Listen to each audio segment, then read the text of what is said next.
Throughout history, there have been a number of truly awful bank robbers. Bank robbers who make the wet bandits look competent by comparison. I'm talking about actual human beings who have attempted a stick-up while wearing lemon juice on their face instead of a mask, thinking that it would make them invisible. Or robbers who have done the deed while stark naked, thinking that it would stop any witnesses from being able to describe their clothes. The history of hold-ups is full of terrible, incompetent bank robbers. But today I'd like to make the case that one Elmer McCurdy is perhaps the worst of all. Indeed, he might be the only person in history whose career as a bank robber really took off only after he was dead. This is the story of the strange life and death of the worst bank robber in history.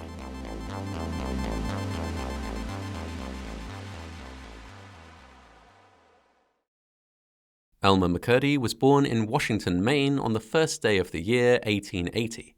After a tumultuous childhood, he moved in with his grandfather and started a career as a plumber. Life hadn't exactly been smooth for Elmer up until this point. He'd been a hard-drinking, rebellious teen who frequently got into trouble. But under the influence of his grandpa, he was able to hold down this job and keep the drinking under control. For a while, it looked like young Elmer might make something of himself. Unfortunately, it wasn't to be. When his grandfather died of a kidney disease, Elmer hit the road and became a drifter. He went from town to town working odd jobs, including mining lead wherever this was an option. Lead, we know now, can cause insanity if you're exposed to too much of it. So maybe that explains a little about the trajectory his life took next. During the gold rush, Elmer drifted west, failed to find any gold, fell on hard times, and joined the army. He was stationed at Fort Leavenworth in Kansas. If a good stiff drink of whiskey was one of the great pleasures in Elmer's life, it was here that he would encounter the other: high explosives. The perfect combination. After serving 3 years, during which he received at least some demolitions training, he was discharged and within a few months had turned to a life of petty crime. He and an old army buddy were caught with burglary tools and money sacks. In court, Elmer made a valiant effort to defend himself by explaining that the alleged tools were actually components of a brand new machine gun mount he'd invented. The money sacks? They were for carrying ammunition. He was an entrepreneur, not a criminal. Convincing? It might well have been more so if Elmer had been able to restrain himself. When an old army captain testified that the tools definitely weren't a machine gun tripod, Elmer lost his cool and lunged at the man like a pantomime villain. This, perhaps, should have been a clue that he wasn't the misunderstood good guy he was painting himself as. But court was very different back in the day, and a jury found Elmer not guilty. Let's pause for a moment here, because although Elmer's still young, this bold courtroom escapade is basically the last smart or successful thing he ever did. Sorry, Elmer. It's all downhill from here. While awaiting trial, Elmer had spent some time in the county lockup, where he'd encountered seasoned criminal Walter Jarrett. To say that Walter was a bad influence is an understatement. While before Elmer could have been said to have been flirting with a life of crime, he now dived into criminality head first. In March 1911, Elmer, Walter, and Walter's brother, Lee Jarrett, robbed the Iron Mountain, Missouri Pacific Train number 104. Wait, no, I'll rephrase that. They attempted to rob the Iron Mountain, Missouri Pacific Train number 104. The first bit of the robbery went well. They stopped the train, got on board, convinced the crew to take a nap, and then turned their attention to the safe, which they had been informed contained a bounty of around $4,000 worth of silver coins. Elmer was the explosives expert within the crew, and he brought to bear all of the training he'd received in the army on the problem of blasting the safe. The trouble was, the training he'd received had been all about how to totally decimate a target. Surgically cracking open a safe was an altogether more complicated task. Despite this, after several hours and 4 attempts, he did manage to explode a hole in the safe.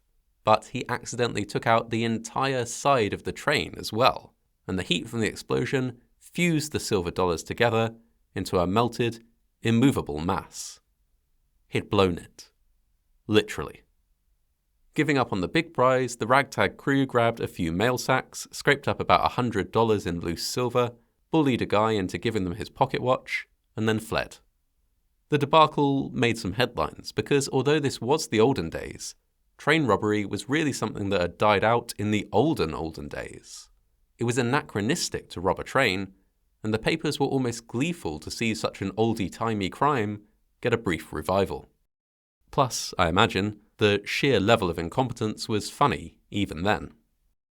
In the aftermath of their botched robbery, the bandits split up. Walter continued his life of crime. Without Elmer by his side, he went on to carry out a successful bank robbery of his own, although his triumph was short-lived. High on his success, he attempted to steal a getaway horse and was promptly shot and killed by the horse's owner. Elmer, for his part, figured that the train robbery hadn't gone well, but that a bank might be a bit of an easier target. When he next fell in with some outlaws, they made the Citizens Bank in Chautauqua, Kansas, their target. On the 21st of September, 1911, McCurdy and 2 other men spent 2 hours breaking into the bank through an external wall using hammers. That got them inside, but there was still the vault to crack. McCurdy placed a nitroglycerin charge around the edge of the vault door, retreated to a safe distance, and let it rip. The blast blew the vault door through the bank, completely destroying the interior, but leaving everything inside the vault basically undamaged. This included the safe that they had come to rob. In what was becoming a familiar routine, they laid a new charge on the safe itself and then lost their nerve and ran for it. Maybe the men had heard about Elmer's track record with blasting safes, or maybe they just figured they'd made way too much noise with the first explosion. Either way, they were out of there, stopping only to grab about $150 in loose coins from a register before they left. That brought the total proceeds from Elmer's bank robbing career to $75 and a 1/3 share of a stolen pocket watch. Not exactly high stakes even back in the early 1900s. Still, Elmer wasn't quitting. His big score, he was sure, was just around the corner. McCurdy went to stay in a hay shed on a ranch belonging to a friend of his, Charlie Revard of Bartlesville, Oklahoma. While there, he got down to some serious drinking and started planning his next criminal enterprise.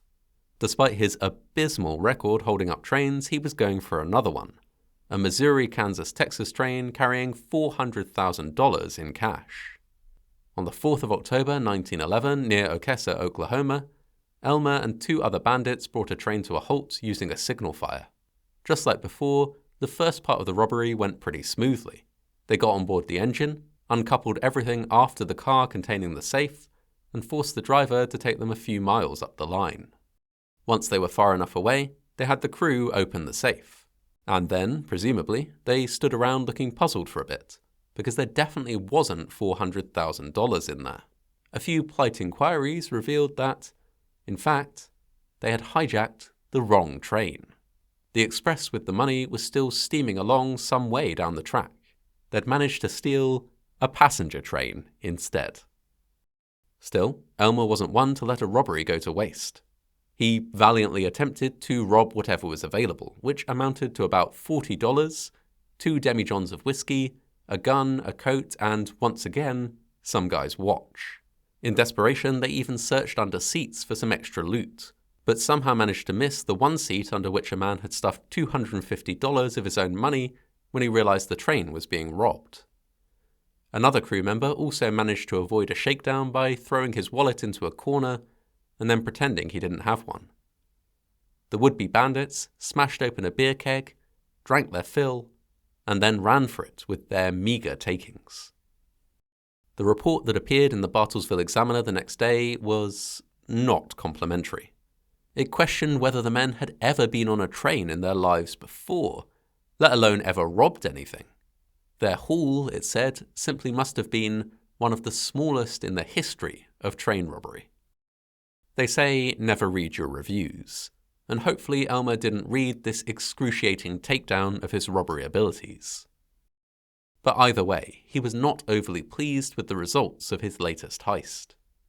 He returned to Revard's ranch and began drinking the whiskey he stole. On the 6th of October, he stayed up late drinking with some farmhands before crawling up to his hayloft for what was, it would turn out to be, the very last time. Come the morning, a hungover Elmer peeked out of his loft to see a posse of sheriff's deputies and a couple of bloodhounds. They'd tracked him there after seeing that he'd been identified and a very generous $2,000 reward for his capture had been issued. The deputies told Elmer they were coming in. Elmer responded by cursing at them for almost an hour and then shooting at them for almost another hour. He missed every single shot. The deputies, however, had had much less to drink and were much surer shots. One of them hit Elmer in the chest, and there in that hayloft, the brief, tragic, stupid life of Elmer McCurdy came to an end. Except it didn't, because for this particular failed bank robber, death was just the beginning of another, much more prosperous journey. There weren't many people in Elmer's life to be sad about his death, but some people did mourn his passing, not least the deputies who shot him, since they could only claim their $2,000 reward if they delivered Elmer alive. Despite petitioning the US Senate to pay them for services rendered in, quote-unquote, apprehending a dangerous robber, they went unrewarded. Unsure what else to do, the deputies took Elmer to a nearby funeral director, Joseph L. Johnson. He embalmed the body and then took ownership of it in payment for doing so. Having heard of Elmer's criminal exploits, Joseph put him on display, touting him as a master criminal. This was a bit of a stretch, but it generated a few headlines here and there, and a steady stream of paying customers came by to gawk at the body of what they believed to be an infamous outlaw. Over the course of a few months, as more and more people came to visit, Joseph added to the display. Elmer's body was well embalmed enough to be stood on its feet, so he propped him up, gave him a rifle, and dressed him in some appropriately outlawish clothing. The embalmed bandit, he called him. It cost a nickel to get a look at him, and visitors could pay by putting their coin in Elmer's mouth, like the world's most distasteful vending machine. As months became years, Elmer actually became kind of popular. Teens would go and look in on Elmer after seeing a movie as a kind of weird date idea. At Halloween, Joseph's kids would mount Elmer on roller skates so that he could lunge forth and scare their friends. He was fast attaining the kind of legendary status he so thoroughly missed out on while alive. In 1916, a pair of men happened by and told Joseph that they were Elmer's brothers. They weren't, but they were smooth enough con men to talk him into handing over the body. Within weeks, Elmer was once again on the road, this time as an exhibit in a circus freak show. After sticking with the circus for a while, Elmer was put up as collateral for a loan. The loan was defaulted on, and in this fashion he passed into the ownership of the Louis Sonney Wax Museum of Crime, a travelling exhibition of more than 150 life-size wax statues of famous criminals. To help the new arrival fit in, Sonney drenched him in a coat of wax and embellished Elmer's career even further, expounding on what a dangerous criminal and desperate outlaw he had been. Come the 1930s, Sonney was looking to get into the burgeoning business of film. In 1933, he had the brainwave to loan Elmer out for use as a sort of mascot for the film Narcotic, as it toured cinemas. This must have gone down pretty well because he did it again with a later film titled The March of Crime. In that case, Elmer was supposed to be an example of what happened if you dabbled with drugs. Quite a bit more effective than the Dare lion, I would imagine. Eventually, Sonney's business passed to his son. Elmer, along with a bunch of other old waxworks, was stuffed in a back room to only occasionally be wheeled out as a prop. Apparently, he went down well for office practical jokes and also for children's birthday parties. If a clown won't keep them quiet, I guess maybe a corpse will. More time passed, and Elmer was eventually sold to the owners of a haunted house. Thinking that he was just another waxwork, they mounted him on a turntable for use in their attraction. They did this by drilling through his foot, and noticed that some gooey yellow stuff leaked out when they did so, but professionals that they were, asked no further questions. The haunted house flopped, and Elmer spent some years in a closet before being put to work in another attraction, the laugh-in-the-dark Funhouse at the Pike in Long Beach, California. He was unceremoniously painted with luminous red paint and hung from a noose to scare thousands of visitors each year. On the 8th of December 1976, the Funhouse was used as a location for the filming of an episode of The $6 Million Man. The crew had to move a bunch of things to set up for a scene, and one of these was Elmer. Unfortunately, his arm came off while they were handling him, and inside said arm, well, it certainly looked very much like real bone and muscle. The film crew tucked the arm into a paper bag like the world's worst baguette and called the police. The police had a quick look and then, evidently gifted with a wry sense of humour, called in some paramedics to confirm, reporting their find as a case of severe dehydration.